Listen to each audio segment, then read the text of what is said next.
ಭಾರತೀಯ ಇತಿಹಾಸ ಹೇಳುತ್ತದೆ, ಅಂಬೇಡ್ಕರ್ ನವಯಾನ ಎಂಬ ಬೌದ್ಧ ಪಂಥವನ್ನು ಸ್ಥಾಪಿಸಿದರು ಎಂದು.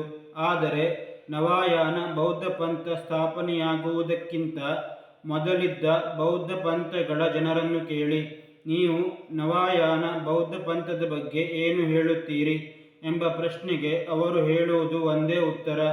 ಅಂಬೇಡ್ಕರ್ ಭಾರತೀಯ ಸಾಮಾಜಿಕ ವ್ಯವಸ್ಥೆಯಲ್ಲಿ ಬದಲಾವಣೆ ಆಗಬೇಕು ಎಂಬ ಆಸೆ ಹೊಂದಿದ್ದರು. ಅದಕ್ಕಾಗಿ ಶ್ರಮಿಸಿದರು. ಅಂಬೇಡ್ಕರ್ ಒಬ್ಬ ಸುಧಾರಣಾವಾದಿ ಎಂದು ಒಪ್ಪಿಕೊಳ್ಳುತ್ತೇವೆ. ಆದರೆ ಅಂಬೇಡ್ಕರ್ ಅನ್ನು ಬೌದ್ಧ ಎಂದು, ಅವರ ನವಯಾನ ಪಂಥವನ್ನು ಹೊಸ ಬೌದ್ಧ ಪಂಥ ಎಂದು ಒಪ್ಪಿಕೊಳ್ಳುವುದಿಲ್ಲ ಎಂಬ ಉತ್ತರ ಹೇಳುತ್ತಾರೆ.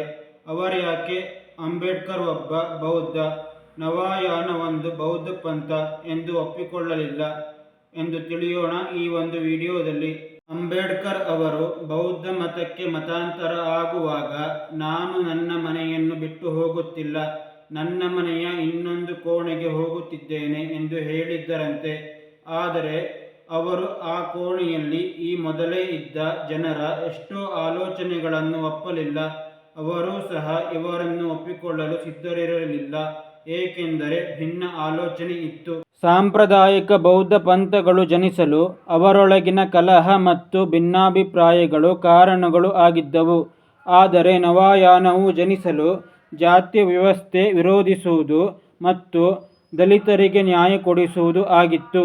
ಅದರರ್ಥ ಸಾಂಪ್ರದಾಯಿಕ ಬೌದ್ಧ ಪಂಥ ಬೌದ್ಧ ಧರ್ಮದೊಳಗೆ ಹುಟ್ಟಿದ ಪಂಥ, ಆದರೆ ನವಯಾನವು ಬೌದ್ಧ ಧರ್ಮಕ್ಕೆ ಸೇರಿಸಿದ ಪಂಥ ಎಂದು ಬೌದ್ಧರು, ಅಂದರೆ ಸಾಂಪ್ರದಾಯಿಕವಾದಿ ಬೌದ್ಧರು ಭಾವಿಸಿದರು.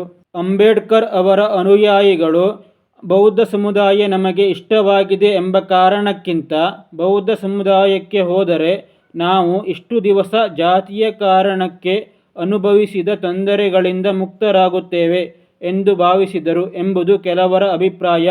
ನವಯಾನ ಬೌದ್ಧ ಪಂಥದ ಸ್ಥಾಪಕರು ಡಾಕ್ಟರ್ ಬಿ.ಆರ್. ಅಂಬೇಡ್ಕರ್. ಆದರೆ ಅವರನ್ನೂ ಸೇರಿಸಿ ಲಕ್ಷಾಂತರ ಜನಕ್ಕೆ ದೀಕ್ಷೆ ನೀಡಿದವರು ಭದಂತ್ ಚಂದ್ರಮಣಿ ಬರ್ಮಾ.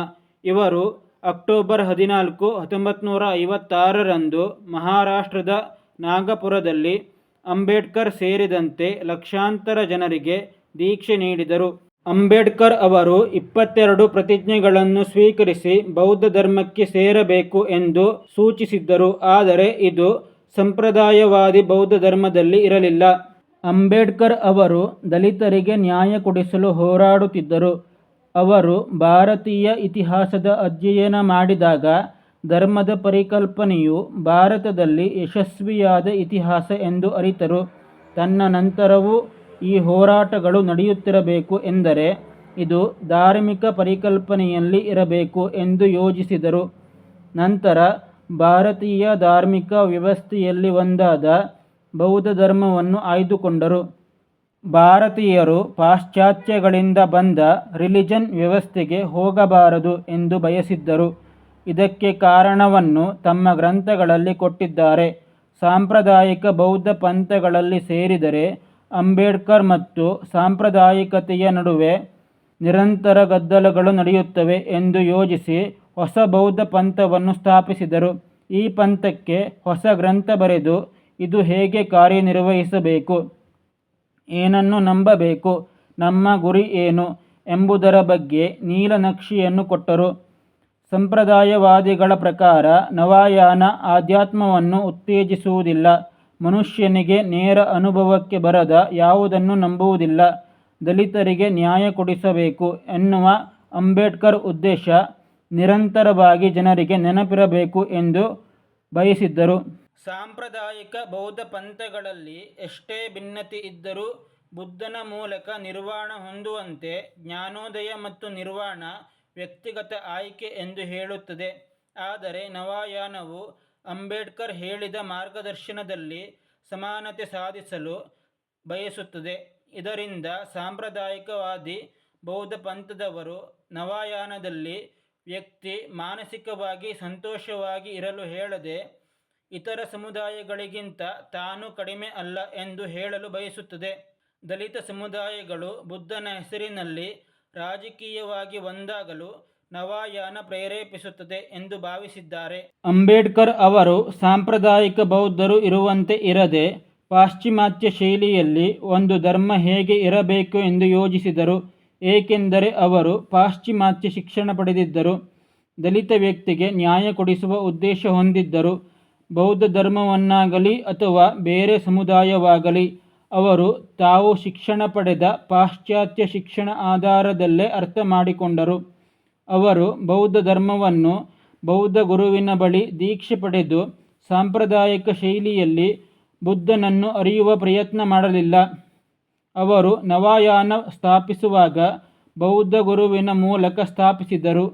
ಆದರೆ ಬುದ್ಧನ ಜೀವನ ಮತ್ತು ಬೋಧನೆಗಳನ್ನು ತಮ್ಮದೇ ಶೈಲಿಯಲ್ಲಿ ಅರ್ಥ ಮಾಡಿಕೊಂಡರು. ಅಂಬೇಡ್ಕರ್ ಅವರು ಬುದ್ಧನ ಜೀವನ ಮತ್ತು ಅವರು ಹೇಳಿದರು ಎನ್ನಲಾದ ಕೆಲವು ವಿಚಾರಗಳನ್ನು ಒಪ್ಪಲಿಲ್ಲ.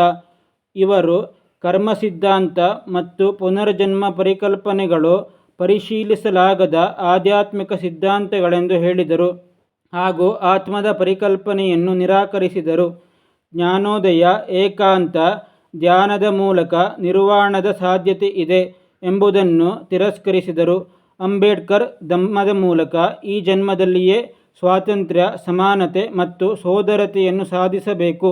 ಧಮ್ಮವು ನ್ಯಾಯಯುತ ಸಮಾಜವನ್ನು ರಚಿಸುವ ಸಾಧನವಾಗಬೇಕು ಎಂದು ಕರೆ ಕೊಟ್ಟರು.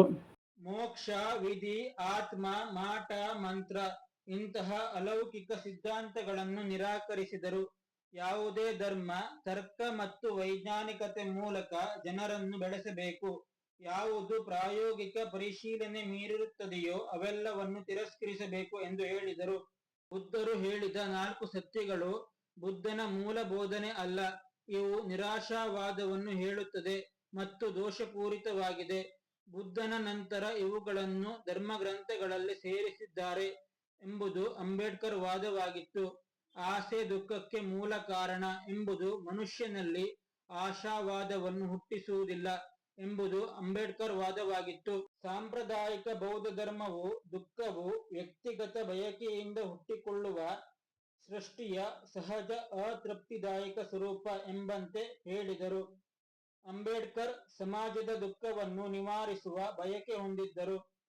ಸಾಂಪ್ರದಾಯಿಕ ಬೌದ್ಧ ಧರ್ಮದ ಪ್ರಕಾರ ಆಸೆಯೇ ದುಃಖಕ್ಕೆ ಮೂಲ ಕಾರಣ. ಅಂಬೇಡ್ಕರ್ ಪ್ರಕಾರ ಸಾಮಾಜಿಕ ಮತ್ತು ಆರ್ಥಿಕ ಅನ್ಯಾಯವೇ ದುಃಖಕ್ಕೆ ಮೂಲ ಕಾರಣ. ಇವರು ದುಃಖವನ್ನು ದಮನ ಎಂದು ಅರ್ಥೈಸಿದರು.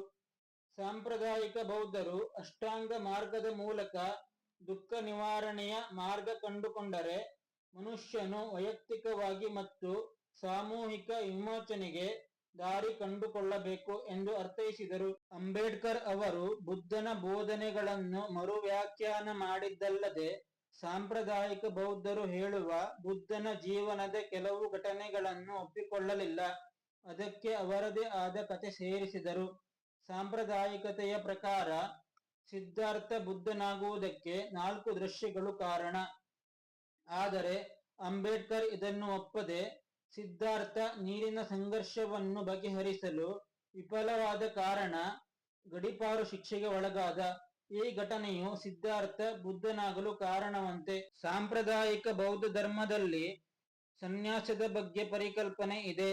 ಆದರೆ ಅಂಬೇಡ್ಕರ್ ಪ್ರಕಾರ ಭಿಕ್ಕುಗಳ ಕರ್ತವ್ಯ ಏಕಾಂತ ಅಥವಾ ಪ್ರಾರ್ಥನೆ ಅಲ್ಲ, ಜನರಿಗೆ ಸೇವೆ ಮಾಡಿ ಅವರ ಸಂಕಟವನ್ನು ನಿವಾರಿಸುವುದು ಮತ್ತು ಧಮ್ಮವನ್ನು ಪ್ರಸಾರ ಮಾಡುವುದು.